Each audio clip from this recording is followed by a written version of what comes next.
8.5 आंगिक संप्रेषण, nonverbal communication, अर्थ और स्वरूप।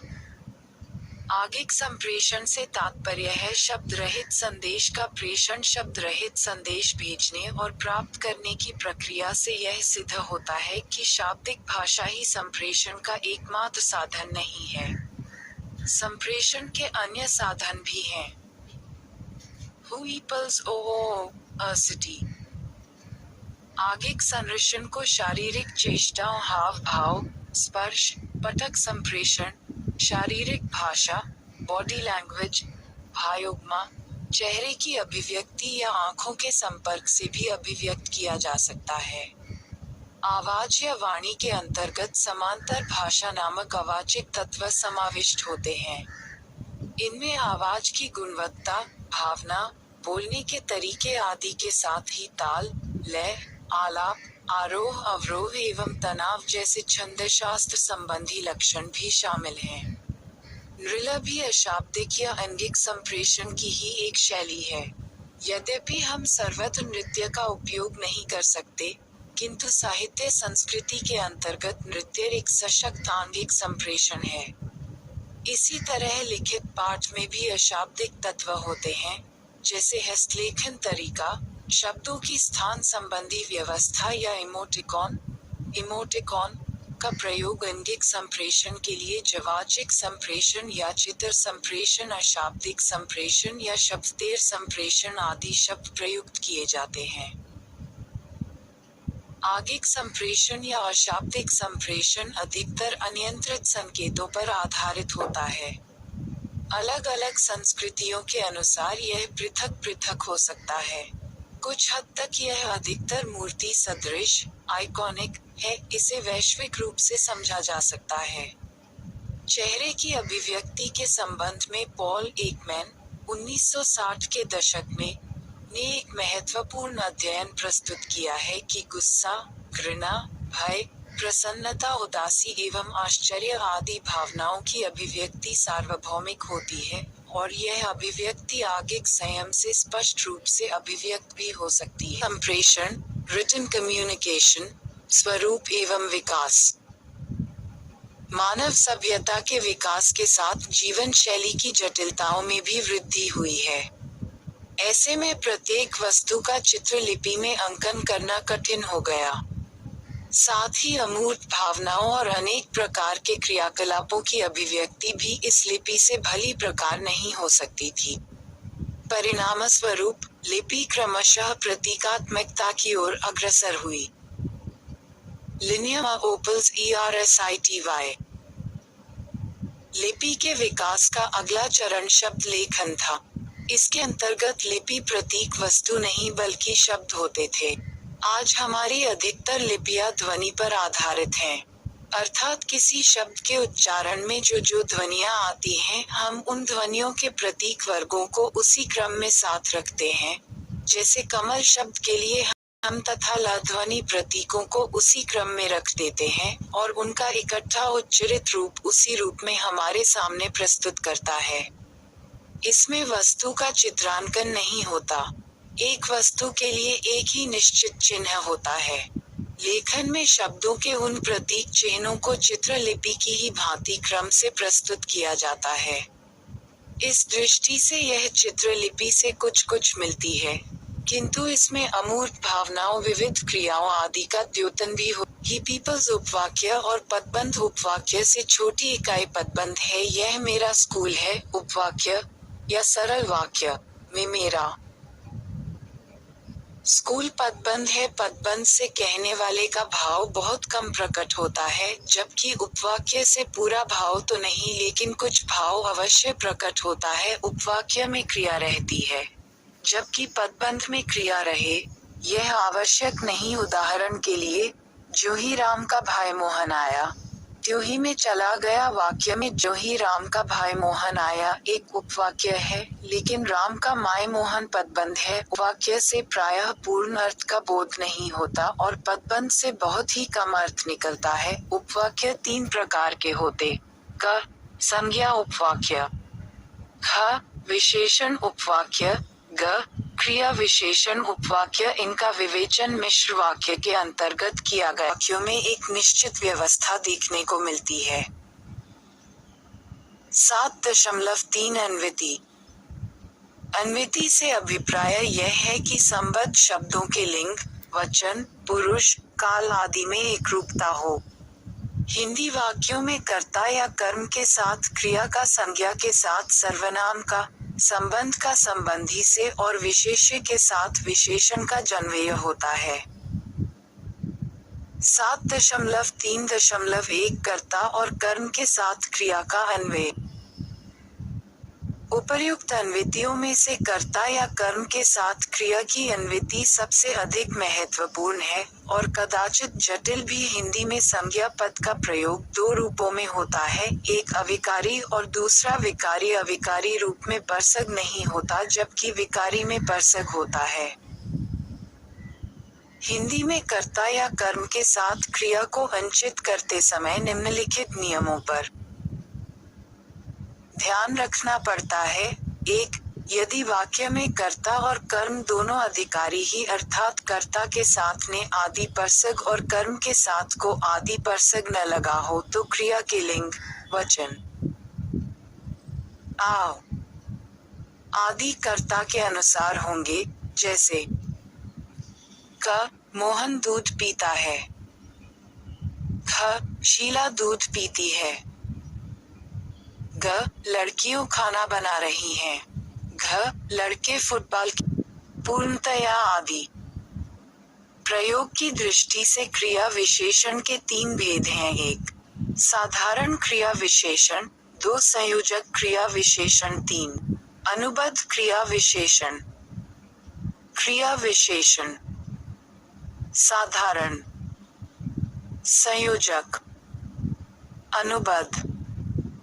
क्रिया विशेषण। क्रिया विशेषण। क्रिया विशेषण। साधारण क्रिया विशेषण वाक्य में स्वतंत्र रूप से प्रयुक्त होने वाले क्रिया विशेषण को साधारण क्रिया विशेषण कहते हैं, जैसे वहाँ कब, जल्दी। योजक चिन्ह। संयोजक क्रिया विशेषण उपवाक्य से संबंधित क्रिया विशेषण को संयोजक क्रिया विशेषण कहते हैं, जैसे जहाँ आप पढ़ेंगे वहीं मैं भी पढ़ेगा, जहाँ वहाँ। शब्द से किसी काम को करने अथवा होने का बोध होता है, उसे क्रिया कहते हैं। वास्तव में क्रिया शब्द का अर्थ है काम। वाक्य में जिस शब्द से किसी काम का होना अथवा करना पाया जाए उसे क्रिया कहते हैं। उदाहरण के लिए 1. रश्मि दौड़ी। 2. शीला चेन्नई जाएगी। यूनिवे यहाँ दौड़ी जाएगी, खेल रही है से किसी काम के होने अथवा करने का बोध होता, अतः अन्य विशेषण और उसके प्रकार। हिंदी भाषा की व्याकरणिक इकाइयाँ। योजक चिन्ह। विशेषण से संज्ञा का गुण अथवा विशेषता प्रकट होती है और उसके प्रयोग से संज्ञा की व्यापकता मर्यादित हो जाती है, जैसे सफेद घोड़ा कहने से घोड़े की विशेषता व्यक्त होने के अतिरिक्त उसी घोड़े का बोध होता है जो सफेद है। संज्ञा अथवा सर्वनाम की विशेषता बताने वाले शब्द विशेषण कहलाते हैं। विशेषण एक ऐसा विकारी शब्द है जो हर स्थिति में संज्ञा या सर्वनाम की विशेषता बताता है। विशेषण के भेद। प्रयोग की दृष्टि से विशेषण के 4 भेद माने गए हैं। योजक चिन्ह। गुणवाचक विशेषण। 2. संख्यावाचक विशेषण। 3. परिमाणवाचक विशेषण। 4. सार्वनामिक विशेषण, संकेतवाचक विशेषण। गुणवाचक। संख्यावहन। तुम कहाँ गए थे? इन शब्द रूपों को हटाने से यह पता नहीं चलता कि संज्ञा अथवा सर्वनाम के क्रिया से संबंध क्या है। ये भी स्पष्ट नहीं हो रहा कि मोहन, सोहन, पेंसिल, सोने, कमरे आदि। कारक के भेद। 3.1 दी में 8 कारक है। कुछ विद्वान हिंदी में 6 कारक मानते हैं। ये संबंध और संबोधन म कारक की श्रेणी में नहीं मानते। यहाँ 8 कारकों की चर्चा की जा रही है। कारक, कारक चिन्ह, परसक, पहचान, वाक्य प्रयोग, शून्य, कौन, किसने, एक, कर्ता कारक, क्रिया को करने वाला। मोहन चावल खाता है, मोहन ने चावल खाए। 2, कर्म कारक, शून्य, क्या, शीला खाना बनाती है। ये 3 भेद माने जाते हैं: व्यक्तिवाचक संज्ञा, जातिवाचक संज्ञा, भाववाचक संज्ञा। व्यक्तिवाचक संज्ञा जो शब्द किसी विशेष व्यक्ति, स्थान या वस्तु का बोध कराते हैं। योजक चिन्ह, संज्ञा का अर्थ है नाम, इस प्रकार नाम वाले शब्द संज्ञा कहलाते हैं। उन्हें व्यक्तिवाचक संज्ञा कहते हैं, जैसे व्यक्ति रमेश, रहमान, शीला, मीरा, विलियम आदि। स्थान भारत, चीन, रूस, इंग्लैंड। 5.3 ध्वनि उत्पत्ति के स्थान। यहाँ ठहरकर या कहें कि स्थानों पर एक नजर बानी बाह्य को नियोजन का सामान्य सेवा करना है, और इस क्रिया में हमारे बहुत होते हैं। भागास यही स्थान है। निम्न चित्र द्वारा उमार को सरलता से जा सकता। कोप्लेस सिटी। भाषाओं में एक शब्द के लिए उपयोग होने पर भी क्या करते हैं। हिंदी में लिखा शब्द माँ या पीटर हो जाएगा। इसम समझ सकते हैं कि इन शब्दों में भेद नहीं है, पर है का एवं उसी तरह वर्ग का पढ़ने एवं देखने से है। इस तरह उनका लिखित रूप है। दूसरी पूर्ण ये है कि वर्ण की छोटी अर्थ है। नहीं किया जा सकता, वक्त और आदि इन वर्गों को छोटे किसी में नहीं बांटा जा सकता। यही नहीं, इन वर्गों के प्रयोग के कमल से भिन्न है। उच्चारण और अर्थ दोनों सदनों में यही है कि संख्या के निर्माण हो। 5.2 वर्ण की परिभाषा को द्वारा कोटिका एवं रूप है। नु इस परिभाषा से कि शेषाएं स्पष्ट है, ये सबसे छोटी इकाई है।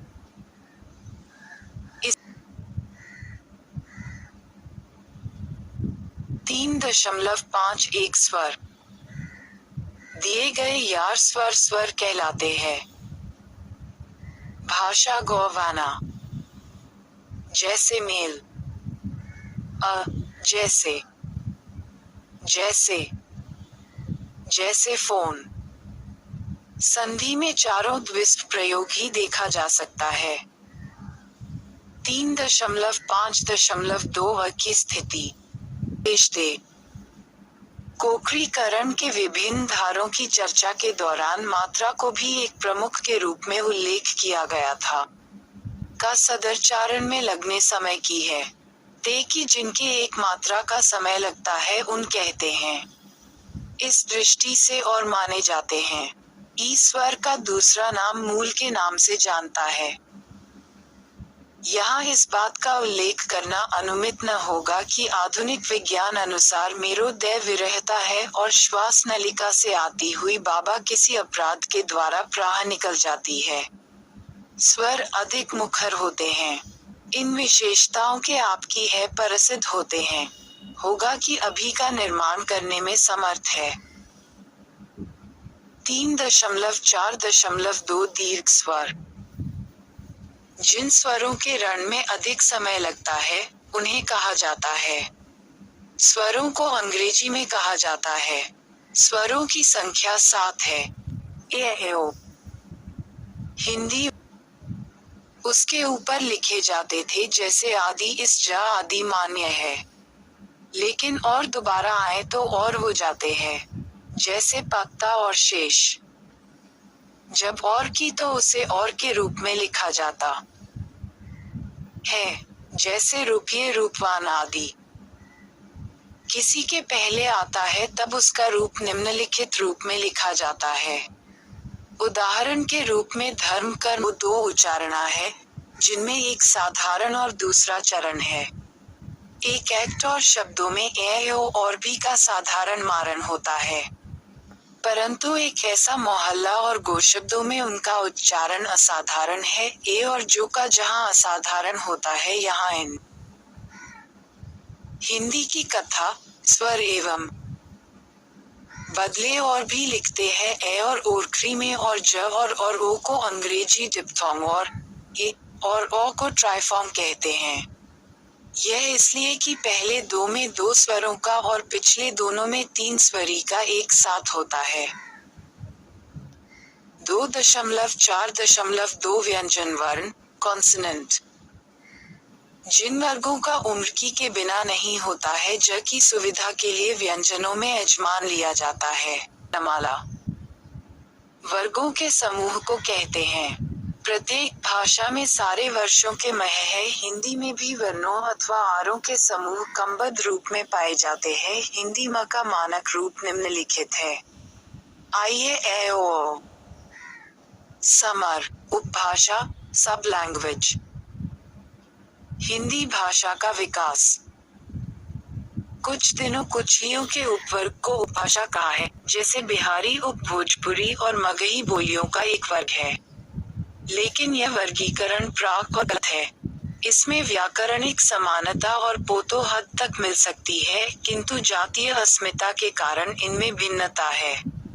हिंदी को बिहारी स्थान आदि से अलग साना सही नहीं है। भाषा, लैंग्वेज। कालिया उपमाएं मिलकर एक भाषा है। एक भाषा के अंतर्गत एकाधिक हो सकती है। हिंदी भाषा के अंतर्गत खड़ी बोली भाषा भोजपुरी ही, मारवाड़ी आदि 18 बोलियां या पश्चिमी हिंदी, पूर्वी हिंदी, बिहारी और राजस्थान उपभाषाएं हैं। भाषा, जताया और मानकता 4 गुण पाए जाते हैं। ऐतिहासिकता से अभिप्राय उनकी परंपरा और विकास से है। अर्थ उसके प्रयोग और प्रचलन से आशय सभी कार्य क्षेत्र में इसका प्रयुक्त होना है, और मानकता का अर्थ भाषा की संरचना में एकरूपता है।